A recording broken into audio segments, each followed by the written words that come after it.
Joe McDonald, ESPN.com, covering the Washington-Philadelphia series. Joe, how much of an effect will that have on this series? We know that last night Couturier, gets knocked out early. There was some thought that he'd be gone, but we now find out he will not be back. And how much does that change things for Philadelphia? Yeah, Mike, I think it has a huge effect on the Flyers, and it's just too bad because when you look at a guy who's considered one of the best two-way players in the league, and that's what the Flyers need right now. And to lose him for the next at least 2 weeks is going to be a huge blow to the Flyers. And this time of year, though, as Coach Dave Haxtell, told the media this morning after, or actually before their optional skate, said this time of year you need other players to step up. And somebody like Scott Lawton might get a chance to get back in the lineup, and Shen is a guy who can move from wing to center. So I mean, they have some options, but losing a guy like Couturier is just it's too bad for Flyers because he's a real important part of that team's success. Yeah, and Joe, they not only do they count on him obviously to be a defensive-minded forward, they also have been this year looking for him to score a little bit more.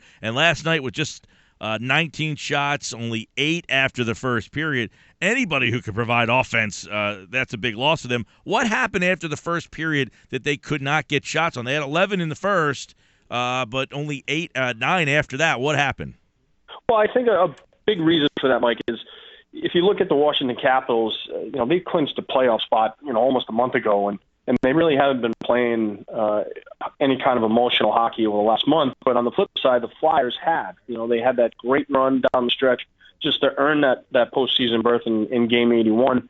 And now all of a sudden you get to Game 1 of the Stanley Cup playoffs, and, they're firing on all cylinders, meaning the Flyers. And it took a while for the Capitals to figure out, okay, we need to settle in here. We need to play our game. And then obviously they got a lot of momentum from killing off all 3 of those penalties in the first period. And Braden Holtby had those 11 saves and 5 on the penalty kill, and they gained some momentum from that. And then as soon as Washington scored that first goal, you just saw them completely shut down Philadelphia defensively. Anytime a Flyer player had the puck, there were 2 guys on him immediately, and they just shut down the neutral zone, and they just didn't allow Philadelphia any sustained pressure. And when a team who had such success in the first period but couldn't capitalize on those chances, that was a big reason. That was Game 1 was a big chance for the Flyers to come out and make their presence felt and come away with a possible win. And they had that opportunity in the first period, and they just let it slip. Joe McDonald, ESPN.com, covering Capitals and Flyers. Yeah, and the penalty kill, I thought Washington was basically baiting Philadelphia to let Voracek be a bigger part of it. They were really pinching on Shane Gostisbehere. Is that more that teams are not as concerned about Voracek now, or that they're having more tape on Gostisbehere, because he was firing away throughout the course of the regular season, and last night he didn't seem like he had those lanes? Well, Gostisbehere is obviously being his first Stanley Cup playoff game. I'm sure that their nerves and butterflies were going, and he had admitted as much today that, he felt a little nervous, at the start, but then he was able to settle in, and now he knows what to expect just from a speed aspect going into Game 2. And the one thing about Ghost that I'm sure all Flyers fans have learned since he's been with the team since November is that I don't remember anyone who can get rid of the puck as quickly as he can, as far as, a one-time or a move in the puck. But you're right, the Capitals did a really good job last night of taking away his time and space. You give him that time and space, and he's going to be a dangerous player. But the Capitals did a really good job of making sure it cut down that on him. And anytime the puck was heading in his direction, especially on the power play, boom, they were right there, and they were forcing him to keep the puck to the perimeter and not necessarily get a shot on net. But there were a couple times in Game 1 where he knew that, and he was still able to try to get the puck, on net and just try to get into those dirty areas and score those greasy kinds of goals. But unfortunately for the Flyers, they just weren't able to capitalize as a team in Game 1. Yeah, Joe, and Voracek also kind of, led to the 2 goals that Washington had. A couple turnovers. He led to the sealer, turned the puck over in the neutral zone. He did not have a good game last night, but overall, I thought the game changed. Washington kills the 3 penalties early in that game, and then after that, the ice really shifted to Washington for the most part there. And you give Washington 6 power plays, it's going to be a long night for you. But I hate to bring the officials into this at all, but that third period, I thought the Flyers really, even down 1-0, not playing well, they really were never given a chance to get back in that game. With that Simmons call, I think was ridiculous. Yeah, and the one thing that we learned really quick about the official last night was that they were going to call a tight game, and obviously that you can see that with just the first period alone. And then later in the game, as you mentioned, with Simmons, I mean, how often do you see guys drop the gloves in Stanley Cup playoffs? It doesn't happen too often, and for him to do that in that situation, he let the emotions get the best of him in that situation. And being a veteran guy like he is, he needs to know that, okay, we're down a couple of goals, it's late in the game.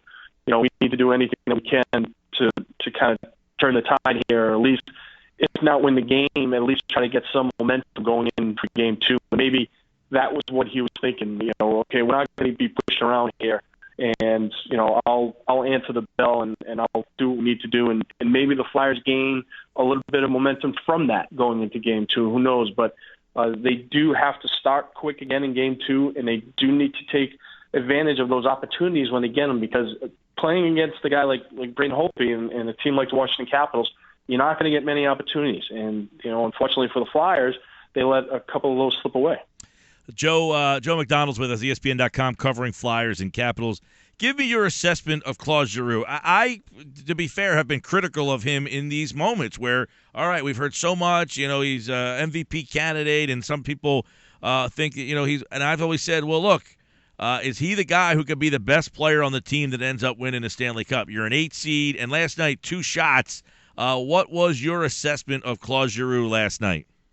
Well, you have to remember that, that Barry Trotz understands that, that top line can do some damage for the Flyers, and especially playing at home, the Capitals are going to be able to get the matchups that they want, and that's exactly what they were able to do for the most part in game 1, to shut down Giroux's line. And the same can be said at, Ovechkin's line. They didn't register a shot on goal at all in the first period as well. But with Giroux, you're right. I mean, as being one of the best players in the league and that leader, those are the types of players that need to step up at this time of the year, and they need to really carry their team. And with the guy like Giroux, it's okay. A lot of people are waiting for that to happen. Like, okay, let's see it. And unfortunately, we didn't get a lot of that, or the Flyers didn't get a lot of that in game 1. And moving forward, they're going to have guys like Giroux, and now with Couturier out, they're going to have other guys step up, because we all know how good the Washington Capitals are. And Barry Trotz said it today when asked about the physicality of game 1, and he had said, look, we're built to play any type of game that anybody wants to play. And it's true. Yeah. And, the Flyers, they can't sit back. I mean, they got to push, and they got to take advantage of those opportunities. And Giroux has to be the guy who leads that team. Yeah. And, Shen had a good year with the goals. Simmons, obviously, with 32. Both those guys could help out. Voracek has been a disappointment. But when you get beat and John Carlson and Jay Beagle beat you, you feel pretty. At the end of the night, that if somebody would have stepped up, that game could have been a different game. I thought the Flyers played well. Mason, that made me feel better about Mason, because he's played well now in the Ranger series 2 years ago, and he played well last night. So I think Mason, at least, you can feel like he's going to give you it. We'll see what Flyer offensively steps up. Washington's been a team, I think, 20 times in the playoffs, 23 times they've been bounced in the first round. Does this team feel different, with this adding Justin Williams? I know Mike Richards doesn't have a big role, but he's won cups. Do they feel different? Trotz, does he make this team different?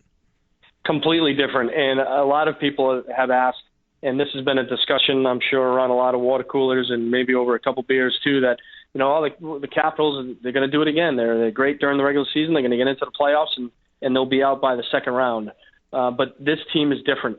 They have the confidence. They know what they need to do. They have the goaltending, obviously. And the one guy that you just mentioned, I think, is a huge, huge cog for this team is Justin Williams. I mean, you're talking about a guy who's been on 3 Cup teams, who knows what it takes to win. He didn't earn that nickname, missed the Game 7, by accident. So having his presence in the room and on the ice is tremendous asset to the Capitals. And I think that, with year 2 under Barry Trotz, they understand, they finally understand their identity, I think. And I think this postseason is going to be completely different than all the other ones. It's still early to really think if they can win the Cup. I mean, they're obviously built to do it. It's just a matter if they can get that monkey off their back and move forward and do that. But this team, Mike, is completely different than those teams in the past, and you can feel it when you're in the locker room and the confidence that these guys have. And Justin Williams is a huge part of that. Well, they look it. I mean, for a game to be 0-0 deep with the 8 seed, and then not to really buckle. You saw, I thought, a different side of that Washington team last night. And, of course, Holtby in net is a big difference maker for them as well. Joe McDonald, ESPN.com, is covering the series. It continues tomorrow night in Washington. We'll have the game here on 97.3 ESPN, and then they come back to Philly on Monday. Joe, we hope we can catch up with you down the road. Sounds good, Mike. Thanks for the time.